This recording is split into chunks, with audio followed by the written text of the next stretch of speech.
As you drive towards the front line in Kibati from Goma, the first thing you notice is the civilian population is missing.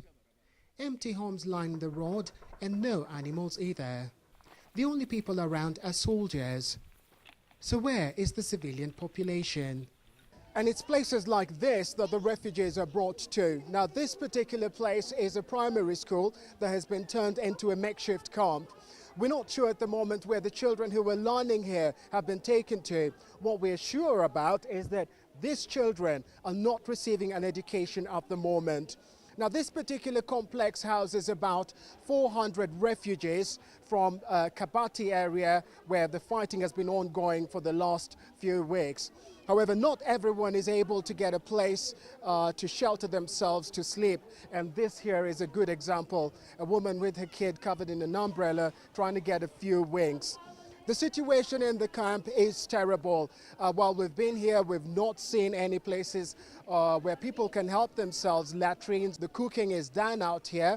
And one of the biggest complaints, they're not receiving any aid.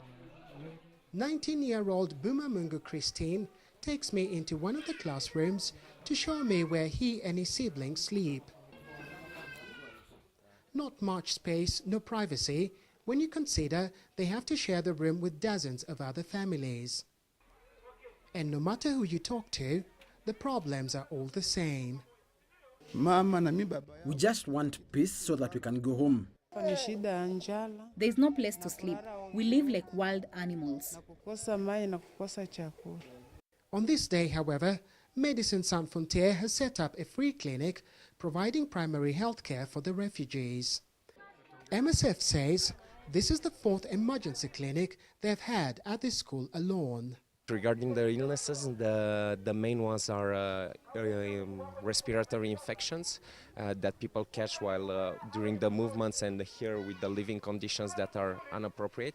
Also diarrheas, again due to the lack of hygiene. There are at least 8 camps like this one in schools and churches scattered in and around Goma.